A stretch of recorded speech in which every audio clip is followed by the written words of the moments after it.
ఒక వ్యక్తి రాజకీయానికి ఉండదగ్గ వ్యక్తి కాని వ్యక్తి రాజకీయాల్లోకి వచ్చి రాష్ట్ర శాతంగా మారి ఎందుకు ఈ మాట వాడుతున్నాను? ఇది ఒక ఉదాహరణ. ఇలాంటి చాలా పెరిగాయి. అత్యంత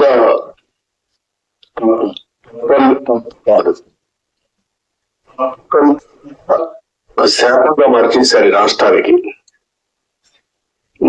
కాదు ఇది, క్షమించరాని నేరం కూడా. ఒక చిన్న తప్పు చేసేది అనుకుంటాం, అలాంటి పెద్ద ఇది చేసి డయాఫామ్ ప్రెస్ లో చాలా మంది ఉంటారు. నేను దగ్గర 30 సార్లు వచ్చే ఒకసారి ప్రాజెక్ట్ కి